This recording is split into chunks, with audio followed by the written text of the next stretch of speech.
విస్తరించే విధంగా నగరాన్ని అభివృద్ధి చేయాలనుకుంటున్నాం.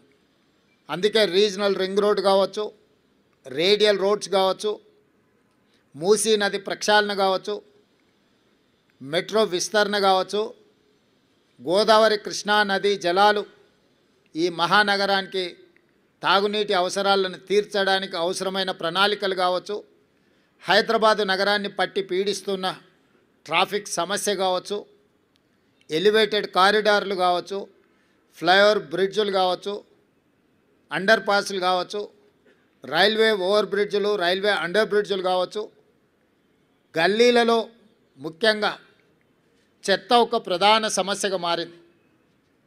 సిటీలో చెత్త ఎక్కడ పడితే అక్కడ దర్శనమిస్తున్నాయి. పారిశుద్ధ్య పనులలో సమస్యలను మేము పరిగణలోకి తీసుకుంటున్నాం. అదేవిధంగా చెరువులు, కుంటలు, నాలాల కబ్జాను తొలగించి నగరాన్ని సమస్యల రహిత నగరంగా తీర్చిదిద్దడానికి ఈరోజు ప్రణాళికలు సిద్ధం చేస్తున్నాము. వీటన్నిటికీ సంబంధించి ప్రధాన ప్రతిపక్షము బీఆర్ఎస్ సోషల్ మీడియాను, విష ప్రచారాన్ని, తప్పుడు వార్తలను, పెయిడ్ ఆర్టికల్స్ని, ఫేక్ సర్వేలను, వీటన్నిటి మీద ఆధారపడి ప్రభుత్వాన్ని అవహేళన చేయడము, అవమానించడము, అసహ్యకరమైన భాషలో దూషించడం లాంటి వార్తలను ప్రసారం చేసిండ్రు. వీటన్నిటి నేపథ్యంలో అది హైడ్రా కావచ్చు, ఈగల్ ఫోర్స్ కావచ్చు, ఈ సంస్థలు ప్రజలకు మేలు చేయడానికి మేము తీసుకొచ్చినాం. ఈ నగరం వేగంగా మత్తు, ముఖ్యంగా గంజాయి, డ్రగ్స్ విస్తరిస్తున్న సందర్భంలో వాటిని కఠినంగా అణచివేయడానికి ఈగల్ ఫోర్స్ను తీసుకొచ్చినాం. కబ్జాలను, చెరువులను, కుంటలను, నాలాలను అడ్డగోలుగా ఆక్రమించుకొని కబ్జాలకు పాల్పడుతుంటే వాటిని తొలగించడానికి హైడ్రాను తీసుకొచ్చినాం.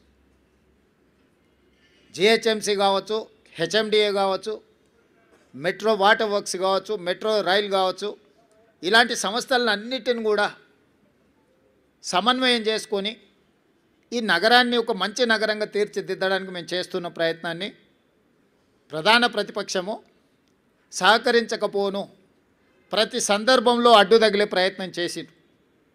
మూసీ ప్రక్షాళనకు సంబంధించి మూసీ ప్రాంతంలో నివసిస్తున్న వాళ్ళు ఎవరు అది అద్భుతంగా ఉంది అని అక్కడ ఉండడం లేదు.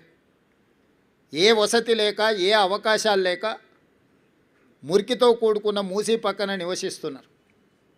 వాళ్ళకు ఒక మంచి వసతులు ఏర్పాటు చేసి, వాళ్ళకు ఉపాధి కల్పించి, వాళ్ళ జీవన ప్రమాణాలు పెంచి, వాళ్ళ పిల్లలకు ఒక మంచి చదువులు, వాళ్ళకు ఒక మంచి వైద్యాన్ని, వాళ్ళకు ఉపాధిని కల్పించాలని చెప్పి మా ప్రభుత్వం చేస్తున్న ప్రయత్నాలను ప్రతి నిమిషం, ప్రతి క్షణం అడ్డు తగిలి అన్ని రకాలుగా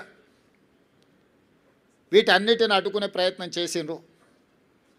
అదేవిధంగా కేంద్రం నుంచి తీసుకురావాల్సిన అనుమతులు కానీ, ఇవ్వవలసిన నిధులను రాబట్టుకోవడానికి ముఖ్యంగా కిషన్ రెడ్డి గారు సహాయ నిరాకరణ చేస్తుండ్రు. ఈనాడు ప్రధాన ప్రతిపక్షంలో శాసనసభ్యులు కేటీఆర్ గారు, శాసనసభ్యులు హరీష్ గారు, అదేవిధంగా కేంద్ర ప్రభుత్వంలో కేంద్ర మంత్రిగా ఉన్న కిషన్ రెడ్డి గారు, ముఖ్యంగా ఈ ముగ్గురికి ప్రధానమైన బాధ్యత ఉన్నది. ఒకరు కేంద్ర ప్రభుత్వం నుంచి రావాల్సిన అనుమతులు, తేవలసిన నిధులకు సహకరించాలి. కానీ కిషన్ రెడ్డి గారు పూర్తిగా సహాయ నిరాకరణ చేయడమే కాకుండా వీలైనంత మేరకు కేంద్రంలో అడ్డు తగులుతున్నాడు. మెట్రో విషయంలో కావచ్చు, మూసీ ప్రక్షాళన విషయంలో కావచ్చు, గోదావరి జలాలు నగరానికి తరలించే విషయంలో కావచ్చు, రీజనల్ రింగ్ రోడ్డు విషయంలో కావచ్చు, కిషన్ రెడ్డి గారు పూర్తిగా సహాయ నిరాకరణ చేస్తుండ్రు. దీన్ని ప్రజలు గమనించడం వల్లనే పార్లమెంట్ ఎన్నికల్లో కిషన్ రెడ్డి గారికి 65,000 ఓట్లు ఇదే జూబ్లీ హిల్స్ అసెంబ్లీ నియోజకవర్గం నుంచి ఓట్లు వేయడం జరిగింది. ఈనాడు కిషన్ రెడ్డి అభ్యర్థిగా మారి ఎన్నికల ప్రచారం చేస్తే 17,000 ఓట్లు మాత్రమే వచ్చినాయి. అంటే ఆనాడు కిషన్ రెడ్డికి వచ్చిన ఓట్లలో 25% మాత్రమే వచ్చి ఈరోజు భారతీయ జనతా పార్టీ డిపాజిట్ జప్తు అయిపోయింది. దీన్ని బట్టి కిషన్ రెడ్డి గారు తన వ్యవహార శైలిని మార్చుకోవాల్సిన అవసరం ఉన్నది. ఇది భూకంపం వచ్చే ముందు భూమి కొద్దిగా కదులుతుంది. అంటే అలర్ట్ చేస్తుంది సిస్టమ్ని ఎప్పుడు కూడా. ఒకేసారిగా రెక్టర్ స్కేల్ మీద పెద్ద ఎత్తున భూకంపం రాదు, ముందు మనల్ని అలర్ట్ చేస్తుంది సిస్టమ్.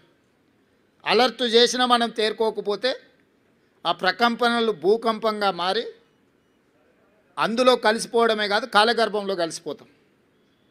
భారతీయ జనతా పార్టీ ముఖ్యంగా కిషన్ రెడ్డి గారు మీ నాయకత్వంలో మిమ్మల్ని 2014, 2019, 2023 3 సార్లు బీజేపీని ప్రాంతం నుంచి గెలిపించడం జరిగింది. మొన్న జరిగిన మీ పార్లమెంట్ ఎన్నికల్లో మీకు 65,000 ఓట్లు వస్తే ఈనాడు మీరే అభ్యర్థిగా మారి ఎన్నికలు చేస్తే 17,000 ఓట్లు వచ్చి మీ డిపాజిట్ పోయింది. కాబట్టి ఈరోజు ప్రజలు, జంట నగరాలలో ప్రజలు మెట్రో విస్తరణ కోరుకుంటున్నారు, గోదావరి జలాలు రావాలనుకుంటున్నారు, మూసి ప్రక్షాళన జరగాలనుకుంటున్నారు, రీజనల్ రింగ్ రోడ్డు, రేడియల్ రోడ్స్తో పాటు తెలంగాణ రాష్ట్రానికి వచ్చే పెట్టుబడులను ఒత్తిడితో ఇతర రాష్ట్రాల కేంద్ర